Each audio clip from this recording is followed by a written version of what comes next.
I've already shared the video and most of you have already seen the video. Those who hadn't get the opportunity to watch, please watch it after the class now. So we will quickly go through what we are having today. One of the thing is that our prime objective is to determine the coefficient of permeability, and that is simply the measure how quick or how effectively the water can go can actually pass through the soil.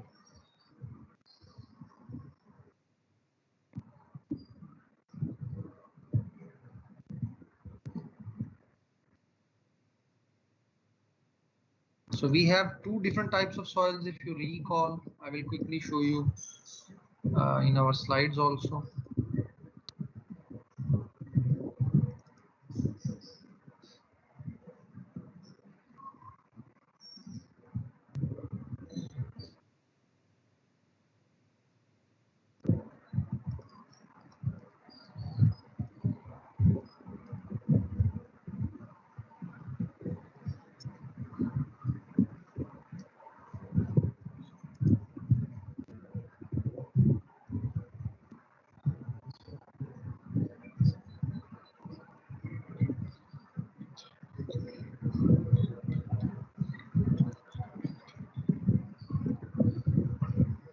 All right, now you can see this slide. It clearly shows you that our soils can be broadly divided into two broader types. One is on your left hand side, as you can see, and the other one is definitely on your right hand side.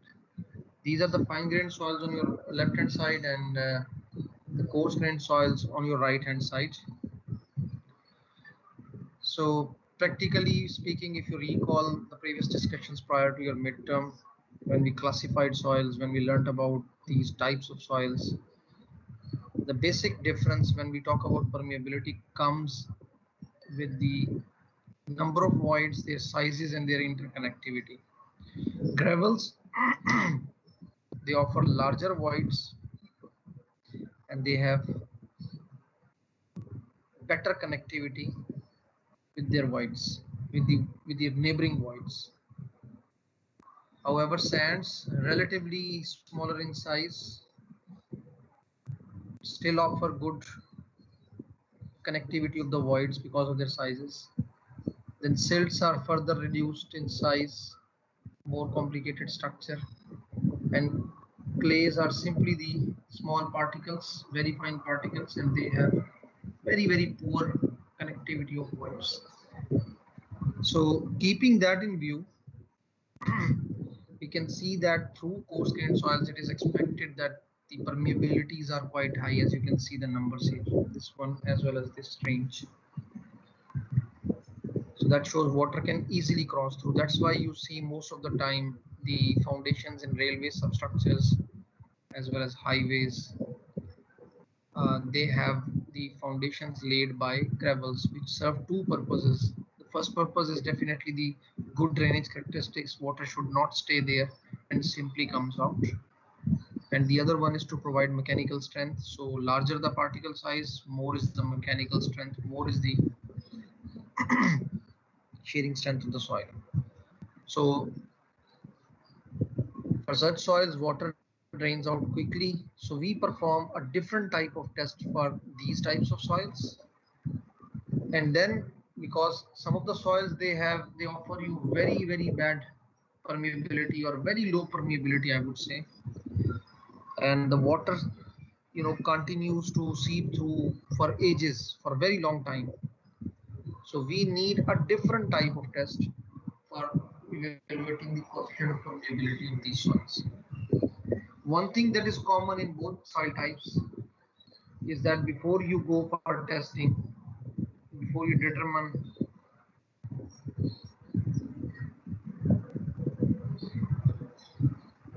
you must ensure that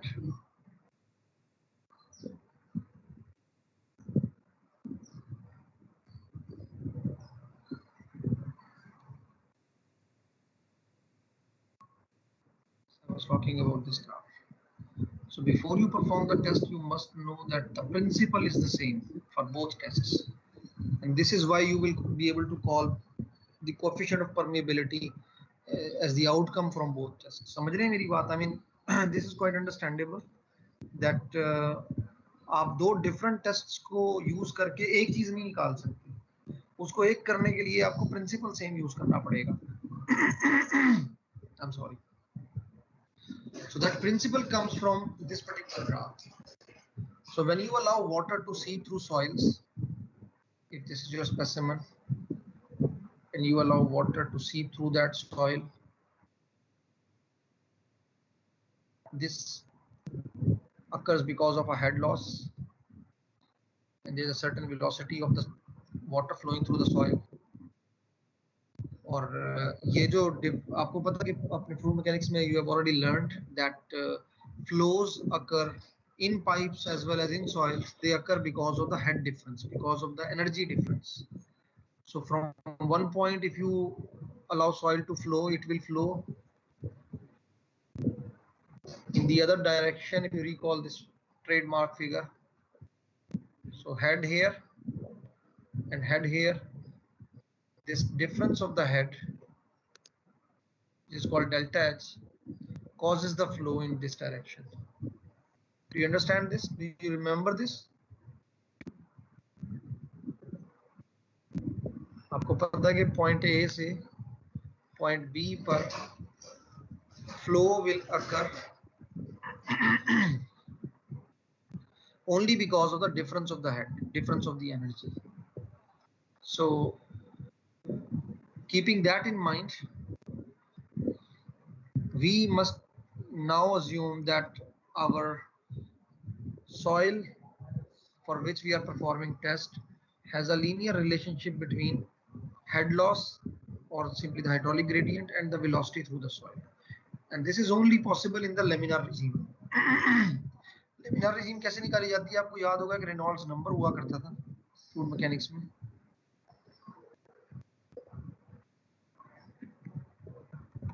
So you ensure this Reynolds number, you determine this Reynolds number, and if this Reynolds number is less than 1 in SI system, you will call your flow as the laminar flow. तो इस ये जब आप एक test perform करते हैं, मतलब इसको सारे को वाइप अप करने लगाओ. Now I will show you a fresh figure that इस सारी डिस्कशन का मतलब क्या है कि वेलोसिटी और हाइड्रोलिक ग्रेडियंट, जैसे जैसे आप किसी सॉइल से पानी को गुजारते हैं, हेड ज़्यादा अप्लाई करते हैं, हेड लॉस भी ज़्यादा होता है, और वेलोसिटी और हाइड्रोलिक ग्रेडियंट के दरमियान एक ग्राफ बनना शुरू हो जाता है.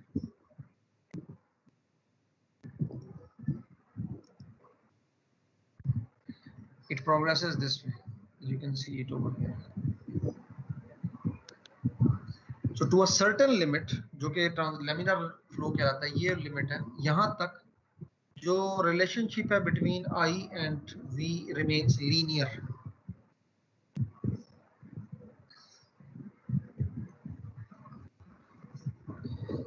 Beyond this, the relationship doesn't remain linear and it becomes non-linear.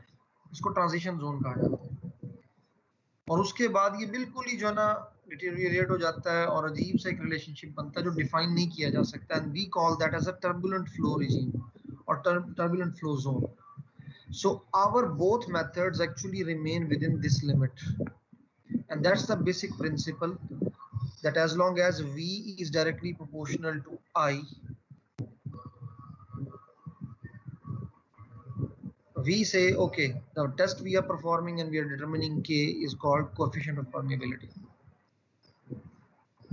Is that clear to everyone?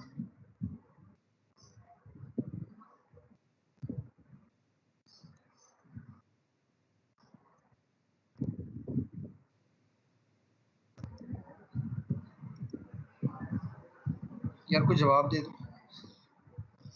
आप लोगों के माइक्स, अपने माइक्स को ओपन करके और जवाब दे दें. जी हुबैब, आप कुछ कहना चाहते हैं?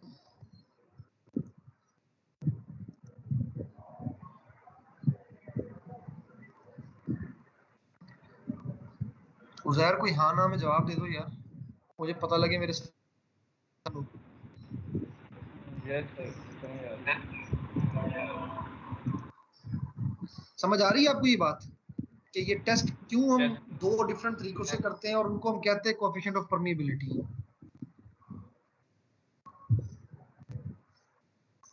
That's the basic principle. अच्छा, अब एक छोटा सा सवाल, ये आप सबसे सवाल कि ये जो मैंने लिखा वी, सॉरी पेन दोबारा सिलेक्ट करना पड़ता है, V is directly proportional to I, ये कौन सा लॉ है, कोई बताएगा? Darcy's law.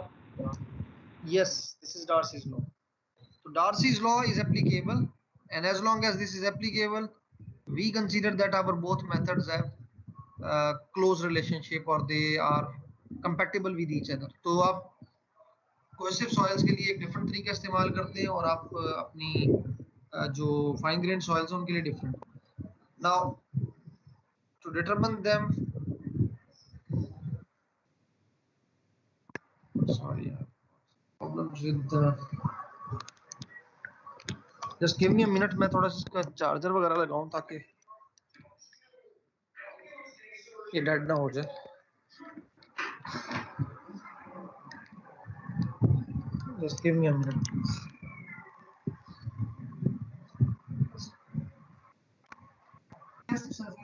और मैंने आपको उसकी बेसिस भी बताई है कि कैसे ये दो टेस्ट्स बने। इसे हम देखते हैं कि one by one. Constant head permeability test हम ये थोड़ा सा में भी डिस्क्राइब करेंगे, मेरा ख्याल है कल आप लोगों ये लैब ही चल रही है, बल्कि सॉरी आपके लेक्चर में भी डिस्क्राइब करेंगे हम वैसे।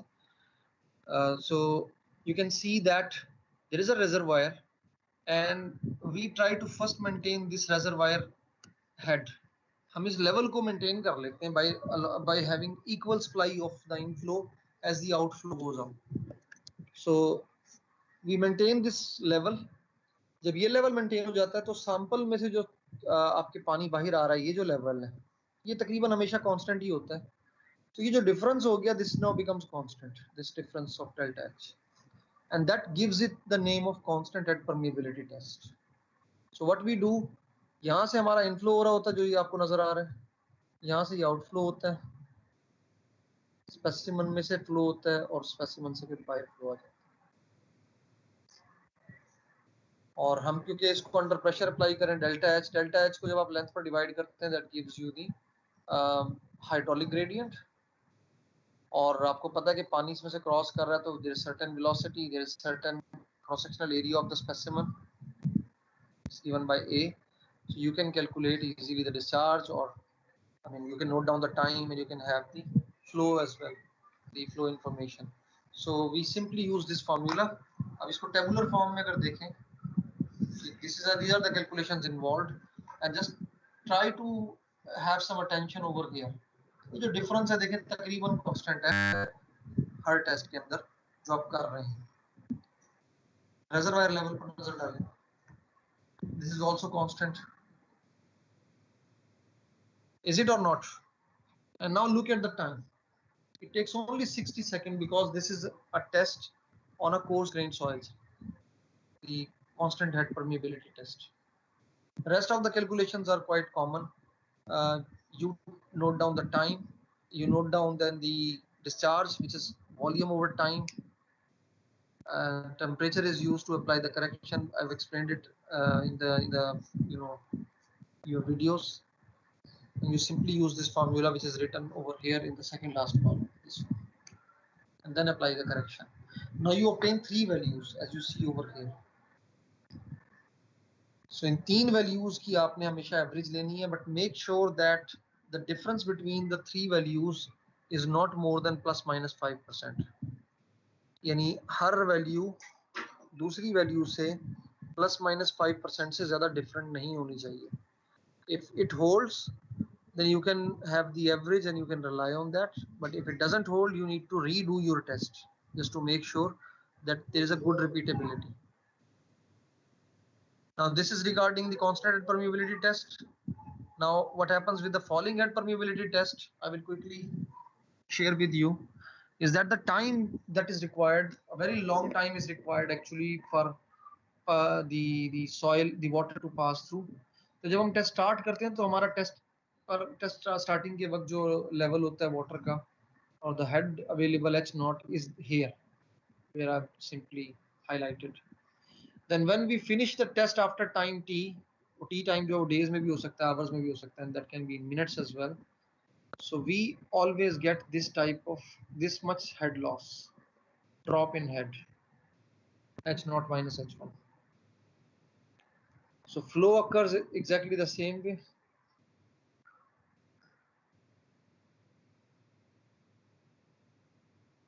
So water goes into the sample and comes out drop by drop.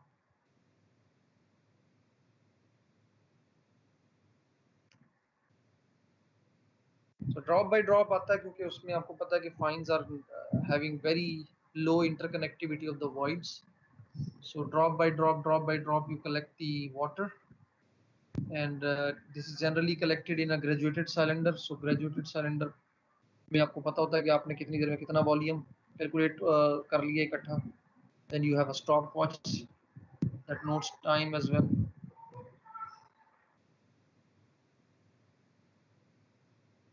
So you note down time also with the collection of water so to obtain the discharge Q if required. So over here H1 and H2, H1 is simply this H naught, H2 is the second head इस formula के अंदर. A is the cross sectional area of the specimen, T is the time that you note down over here from the stopwatch, L is the length of the sample you see over here, and small area is the cross sectional area of this.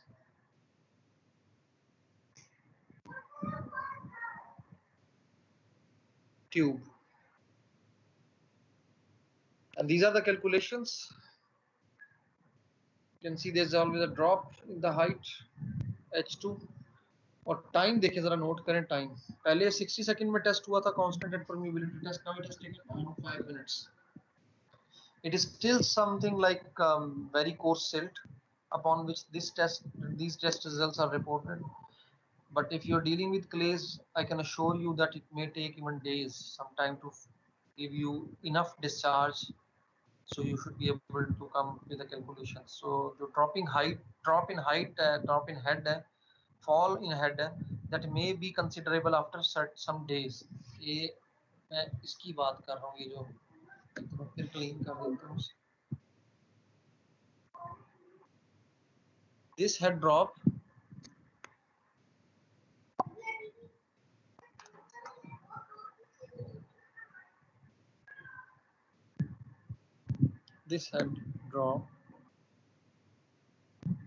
which is given by maybe delta h or small h or whatever, जो कि इस case में है h naught initial head.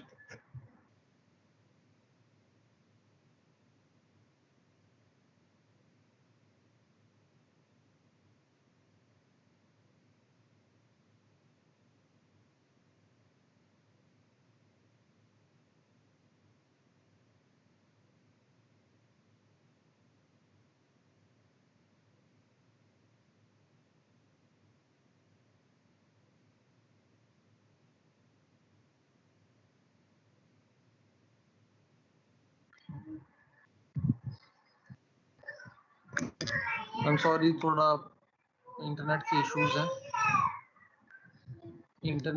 हैं. यहाँ पर. तो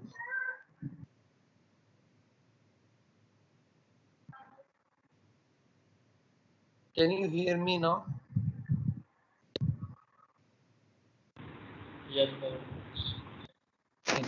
I'm sorry, थोड़े इंटरनेट के इश्यूज हैं यहाँ पर और I'm trying to fix them, but I think we are nearly done with our class. Today we were supposed to discuss the theory, and now we are like we will be performing the test next week. Once it is done, the week to follow next week, you are supposed to submit the entire manuals. I think you already know that, so I echoing this just because if somebody has missed the announcement earlier. किसी का कोई question हो अब तक जो हमने discuss किया? हमने एक दफा फिर थ्योरी लेक्चर, मेरा ख्याल है आप लोगों का शायद कल है, आई एम नॉट श्योर, या मे बी जुमे को है, वो हमने उसमें डिस्कस करना है. ये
Suzair, you were asking something. I got again interruption by the internet, so please go ahead ask. Sir वो मैंने ना लास्ट एक्सपेरिमेंट से एक चीज़ पूछनी थी, कंसोलिडेशन वाली। जी जी पूछें। सर उसमें जब हम एम वी निकालते हैं, वो जो आपने एक्सेल शीट सेंड की है सर, एम वी में वो हम इस तरह भी निकाल सकते हैं कि ए वी ओवर 1/3 तो सर ए वी में हमने डिफरेंसेस लेने होते हैं, तो अगर हम ग्राफ प्लॉट करके करें तो वो हमारे पास एक कर्व की एवरेज आएगी, मतलब हम अगर उसके जो तकरीबन लीनियर पोर्शन है उधर से स्लोप निकाल के और उसको 1+3 पे करके डिवाइड कर लें, या फिर दो दो लेके और उनका अलग से डिफरेंसेस कैलकुलेट कर लें इस तरह से। दोनों देखिए, ए बी का तो आई मीन एक मिनट ठहरिए। ये जो ई नॉट है ना, ये आपकी इनिशियल वॉइड रेशियो है। सर ई नॉट तो हमारी वो नहीं होगी अगर हम दो वैल्यूज ले रहे हैं तो उन दोनों में से जो इनिशियल है हमारी, क्योंकि ए भी होगा ना ई नॉट माइनस ई वन। नहीं नहीं नहीं नहीं उजैर, ये नहीं, ऐसा नहीं है। ई नॉट आपकी इनिशियल वॉइड रेशियो है, जो बिल्कुल स्टार्ट ऑफ द टेस्ट जो थी वॉइड रेशियो थी। तो सर ये कांस्टेंट ही रहेगी थ्रू आउट? हाँ, ये कांस्टेंट रहती है। ए बी चेंज, तो ए बी भी चेंज नहीं होता वैसे तो। सर उसमें वो पी वन और पी नॉट जो है, फिर पी नॉट भी इनिशियल ही होगा।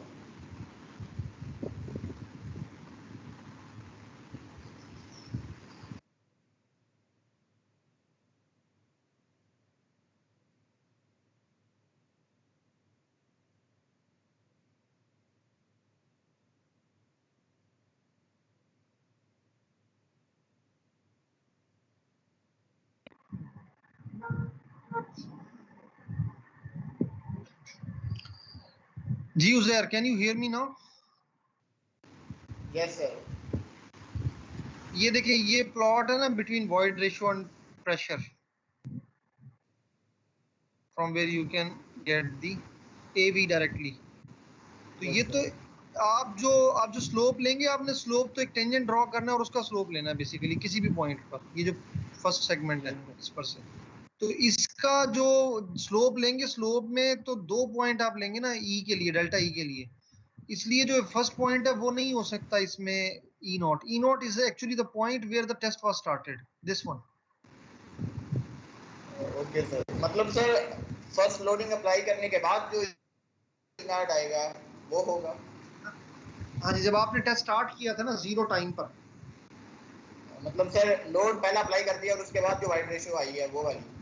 नहीं है, जब तक वो चेंज नहीं हुई। जो आपने आपकी इनिशियल वॉइड रेशियो वो है जब आपका टेस्ट स्पेसिमेन सेटअप हो गया है और आपने फर्स्ट लोड इंक्रीमेंट से पहले पहले जो ई नॉट की वैल्यू है वो आप कंसीडर करेंगे। तो वो आपका फर्स्ट लोड इंक्रीमेंट जो भी था, मे बी सर इससे पीछे कोई वैल्यू थी। इसमें ये जो हमारे पास 0.517 वैल्यू है ये नहीं फिर फर्स्ट वाली हम कंसीडर करेंगे ऊपर टेबल में? टेबल में एक मिनट देखिए जरा। सबसे इनिशियल वैल्यू 0.517, हाँ देखिए ना, ये 0 लोड पर है, ये वैल्यू है। सर ये फिर ई नॉट होगी हमारे पास? जी ये ई नॉट है जी, एग्जैक्टली ये ई नॉट है। लेकिन सर वो आई थिंक फॉर्मूले में इससे नीचे वाला ही यूज किया गया है जिधर आपने एक्सेल शीट में लगाया हुआ है। अब ये फॉर्मूले में क्यों यूज किया है, कि not comment, because this was actually lab calculations. I don't know who perform these. तो आपने तो सैंपल के तौर पर यूज किया, बट ई नॉट आपके पास यही है। ये this value is the E naught okay sir. At 0 load. E naught का मतलब प्रैक्टिकली ये देखिए, ये क्या लिखा हुआ है।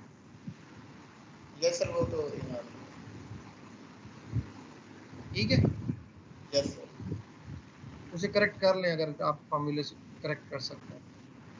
तो सर अगर हमने एम वी इस तरह डिफरेंसेस से निकालना है तो फिर ग्राफ से इसका कोई लिंक तो ना रहा? नहीं नहीं, एमपी ग्राफ से सिर्फ यही आता है कि ग्राफ से जरूरी नहीं है कि सिर्फ आप एमबी के लिए ग्राफ प्लॉट करें। अगर आप ऐसे टेबल से कैलकुलेट कर सकते हैं तो कर लें, no not an issue. Graph से और बाकी इंफॉर्मेशन और आती हैं, सीसी वगैरह की और दूसरी सीआर वगैरह की। सही है सर। देखिए, हम आपको शॉर्टकट नहीं दे सकते, आपको हमें तो बेसिक सब कुछ बताना है ना, तो इसलिए प्लॉट की अपनी इंपॉर्टेंस है। सही है सर। और और सर इसमें ये जो सैचुरेशन वगैरह 100% से ज़्यादा चली गई है, ये कुछ प्रैक्टिकल में कुछ एरर वगैरह की वजह से हो सकता है, जी मतलब एरर कोई की हमने वजह से होगी जी। रीडिंग में ली है। जी saturation can not be more than 100%, तो डेफिनेटली जब 100% ज्यादा रिकॉर्ड हो रही होती है तो दैट मींस कहीं आप कुछ गलती कर रहे हैं। इसका मतलब यही है कि 100% से ज्यादा का मतलब यही है कि सैचुरेशन तो हो चुकी है but you are over reading something. और तो सर टेक इट इसमें 100%। वाइड रेशियोज भी हम हाइट्स के रिलेशन से फिर निकालेंगे, क्योंकि अगर फार्मूलाज वगैरह में यूज करें तो उधर तो फिर हमको एस कुछ दफा 100 अज्यूम करना पड़ता है, तो उससे भी शायद थोड़ी चेंजेस आ सकती है। जी जी, ये देखिए कंसोलिडेशन हमेशा सैचुरेटेड सॉइल पर होती है फर्स्ट थिंग। तो जब तक सॉइल सैचुरेट नहीं होगी ना, कंसोलिडेशन नहीं स्टार्ट होगी आपकी, वो फिर प्रोसेस ऑफ कंप्रेशन है, दैट इज समथिंग एल्स। ठीक है, तो यस इसलिए सैचुरेशन तो शर्त है, एस इज इक्वल टू 1 तो मस्ट है। अब सेकंड चीज आपने ये पूछी कि हमें यानी आपने कहा कि सैचुरेशन को हम 1 यूज करेंगे, ऐसे ही है ना? यस सर, क्योंकि सर अगर गामा डी से निकालें तो उधर फिर E dot S is equal to G S वाला फार्मूला भी अगर यूज करना पड़े तो एस फिर अगर हमने पहले नहीं फाइंड किया वो तो फिर 1 ही यूज करना पड़ेगा ना। जी एग्जैक्टली exactly, आपको 1 ही यूज करना है जब भी कंसोलिडेशन के क्वेश्चंस आप कर रहे हैं, कंसोलिडेशन की कैलकुलेशंस कर रहे हैं। Always use S is equal to 1। और ई हमेशा हाइट्स के रिलेशनशिप से निकाला जाता है। ई हमेशा इनडायरेक्ट वे में ही कैलकुलेट किया जाता है। सर ई हम दूसरे फार्मूला से क्यों नहीं कर सकते, मतलब कर रिलेशन सकते से? हैं लेकिन सर वो वही कर थोड़ा बहुत सकते हैं आप। डिफरेंस आ रहा था वैल्यू। थोड़ा बहुत ये सारे इंपीरिकल कोरिलेशंस हैं, इसलिए थोड़ा बहुत डिफरेंस जरूर आता सर है। अगर आप ये टेबल खोल दें मैं उज़ैर को बता सकूंगा कि वो किस क्यों वो हम हाइट वाले से करते हैं और वो फॉर्मूले से नहीं करते हैं। जी जी,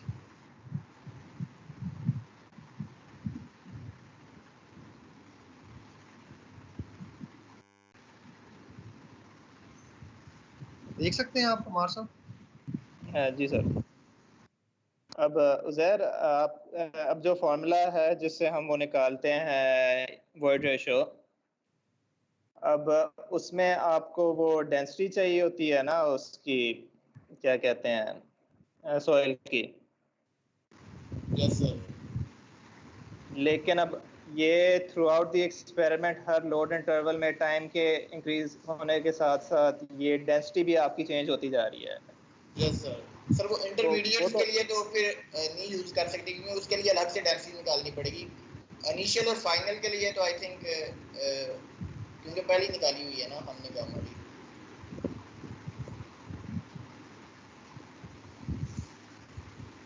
जी जी। लेकिन अब ये सारे अब आपने प्लॉट करना है तो उसके लिए तो आपको इंटरमीडिएट्स की ज़रूरत है ना। तो अब उन यस सर। इंटरमीडिएट्स तो आप सिर्फ हाइट वाले रिलेशन से ही निकाल सकते हैं। आप वो अब डेंसिटी आपको ये through out the experiment known नहीं है, वो तो आप शुरू में से सकते हो और एंड में वो जब आपकी वो हाइट हो गई है आप वो फाइनल वॉल्यूम वो मेजर कर सकते हैं। Yes sir.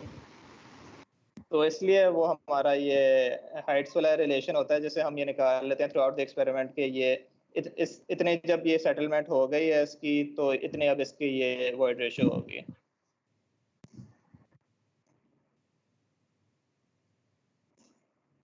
Okay sir. देखें ये जो ऊपर आपको टास्क बार में फॉर्मूला नजर आ रहा है ना, इसमें जो आपके पास वेरिएबल है that is the you can say this G11। ये आपके पास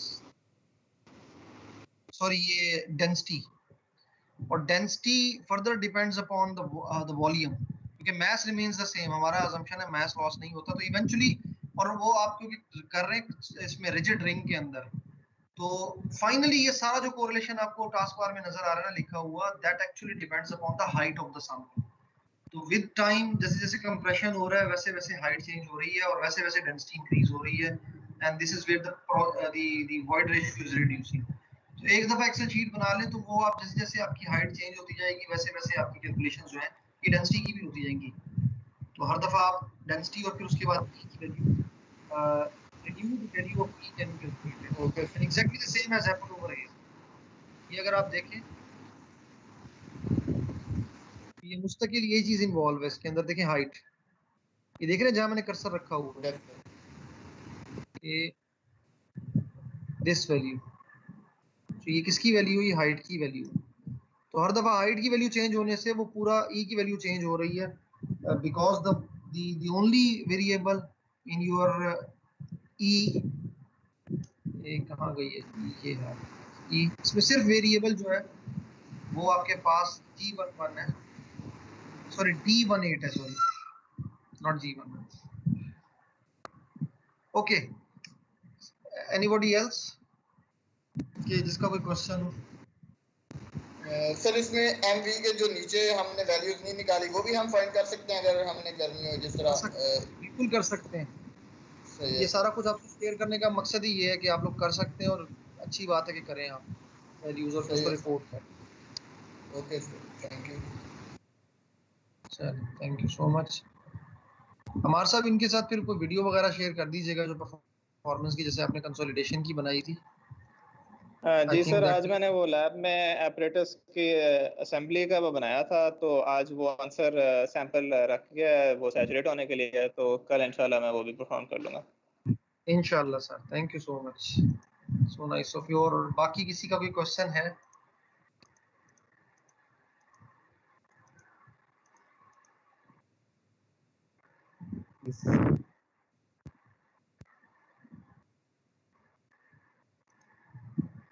जी अगर कोई क्वेश्चन नहीं है तो फिर मेरा ख्याल है कि दिस शुड बी इट।